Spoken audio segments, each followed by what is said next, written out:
Arnold ഷ്വാസ്നഗർ പുതിയ ഗവർണറായിട്ട് തിരഞ്ഞെടുത്തു. അടുത്ത ദിവസം ഇലക്ഷൻ്റെ ഡീറ്റെയിൽസ് പുറത്തു വന്നു. അത് എതിരാളികൾക്കെല്ലാം വളരെ അമ്പരപ്പുണ്ടാക്കുന്ന രീതിയിലായിരുന്നു.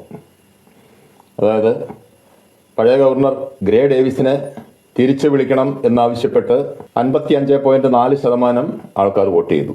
അദ്ദേഹത്തിൻ്റെ സപ്പോർട്ട് വെറും 44.6% മാത്രം. പുതിയ ഗവർണർ ആരായിരിക്കണം എന്നുള്ള വോട്ടിംഗ് ശതമാനം അർണോൾഡ് ഷ്വാസ്നഗർ 48.6%. പ്രധാന എതിർ സ്ഥാനാർത്ഥി ലഫ്റ്റനന്റ് ഗവർണർ ബുസ്റ്റാൻഡ് 31.5%. മറ്റൊരു റിപ്പബ്ലിക്കൻ നേതാവ് ടോം മെക്കിൻലോക്ക്, അദ്ദേഹത്തിന് 13.4%.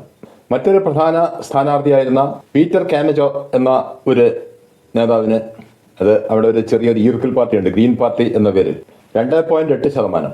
ഇനി അതിൻ്റെ താഴെ നിൽക്കുന്ന ആളുടെ വോട്ടിംഗ് ശതമാനം 0.6%. പിന്നെ ബാക്കിയുള്ള 130 മേൽ ആൾക്കാർ മത്സരിച്ചിരുന്നു. ഓരോരുത്തരുടെയും ശതമാനം ഇനി നമുക്ക് ഊഹിക്കാം. പിന്നെ അർണോൾഡിൻ്റെ പ്രധാന എതിരാളിയായിട്ട് വന്നിരുന്ന ഹരിയാന, അവർ ഈ സ്വരം നന്നായിരിക്കുമ്പോൾ പാട്ട് നിർത്തുക എന്ന് പറഞ്ഞ രീതിയിൽ ഇലക്ഷൻ പോളിങ്ങിന് മുമ്പേ പിന്മാറി. ചുരുക്കി പറഞ്ഞാൽ പഴയ പ്രസിഡന്റിനെ അനുകൂലിക്കുന്ന 44.6% വോട്ടേഴ്സിനേക്കാൾ കൂടുതൽ വോട്ടേഴ്സ് അർണോൾഡ് ഗവർണറാവണം എന്നാവശ്യപ്പെടുന്നു. രണ്ടാമത്, പ്രധാന എതിരാളികളുടെ വോട്ട് ശതമാനം എല്ലാവരും കൂട്ടിയാൽ പോലും അർണോൾഡിൻ്റെ ഒപ്പത്തില്ല.